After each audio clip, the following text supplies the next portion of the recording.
Welcome to Ms. Evans's European History. Kings will rise, revolutions will erupt, ideas will change the world, and together we'll discover the people and ideas that transformed Europe.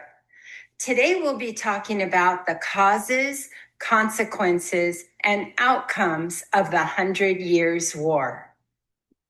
Here are the major causes of the 100 Years' War. French nobles chose Philip of Valois over Edward III of England. This choice marked the beginning of the Valois dynastic rule in France. In 1337, Philip VI seized Edward III's French lands. In response, Edward renewed his claim to the French throne. A third controversy related to Flanders. Flanders had a thriving textile industry and asked England for support to gain independence from France. Even though the French had a larger army during the 100 Years' War, the English were often more successful due to superior tactics and military technology.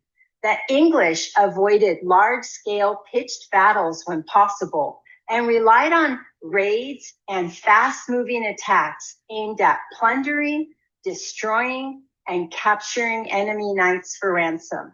A key factor in their success was the longbow, which had greater penetrating power than a crossbow bolt and could pierce armor or about an inch of wood at roughly 200 yards.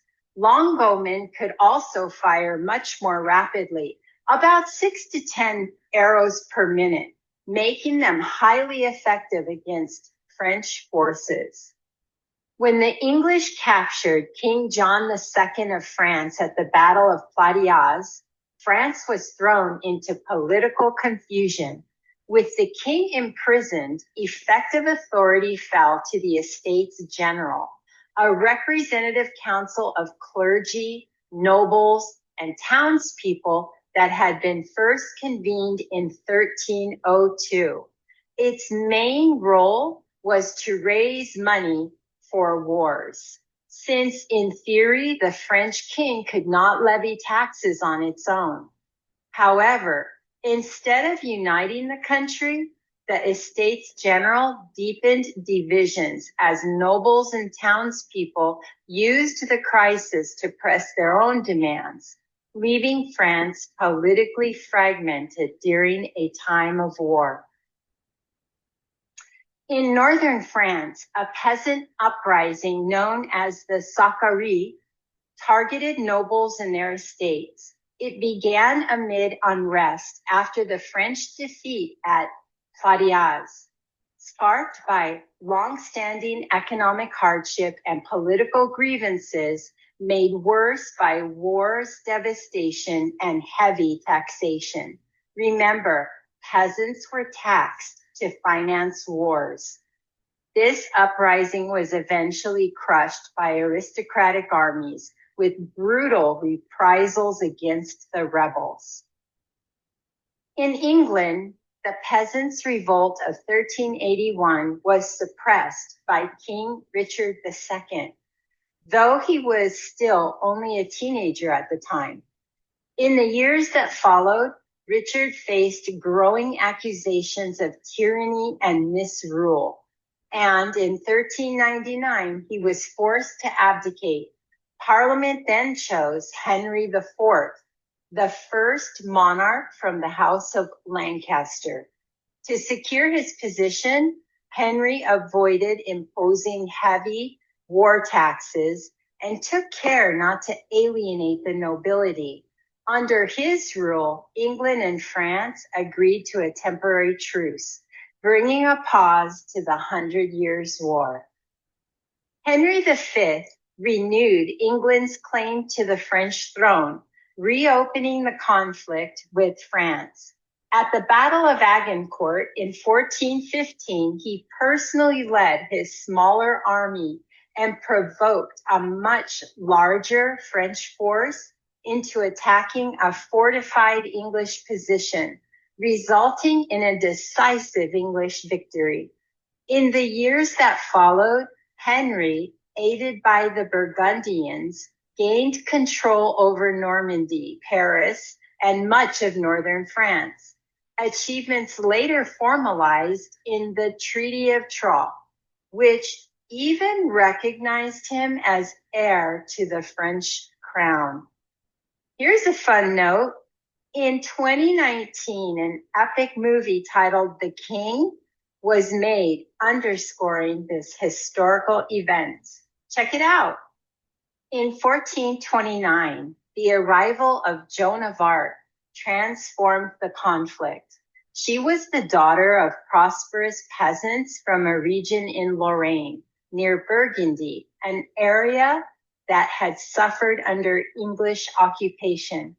Like many medieval mystics, she claimed to experience regular visions and voices of divine revelation, which instructed her to support Charles VII and help drive the English out of France. Demonstrating remarkable courage and determination, she dressed in male military attire and became one of Charles' most charismatic and feared leaders. To get an understanding of Joan of Arc's strong character, you can pause the video lecture here and read the primary source document Joan of Arc wrote to the King of England. Again, you can pause here to ponder and respond to this focus question. Although Joan of Arc was a young peasant woman, she addressed the King of England with authority and claimed divine support. What does this reveal about how she understood her role, and how did her actions challenge medieval ideas about power, leadership, social class, and gender?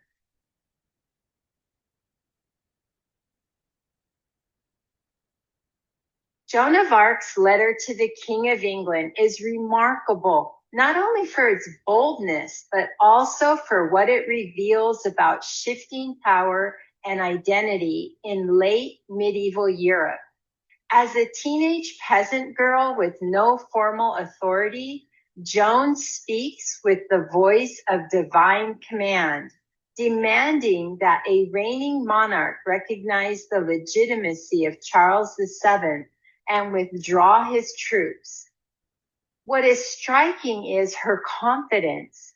Joan assumes a position of moral and political superiority over the English king, reframing the conflict not simply as a dynastic struggle, but as a spiritual battle for the soul of France.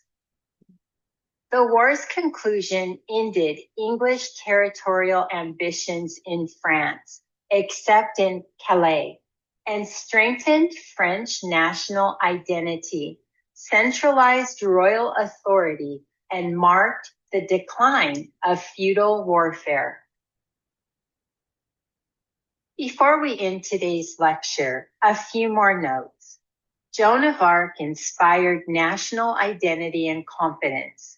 She helped Charles VII be crowned at Reims in France, was captured by the English, burned for heresy in 1431, and became a lasting symbol of French resistance.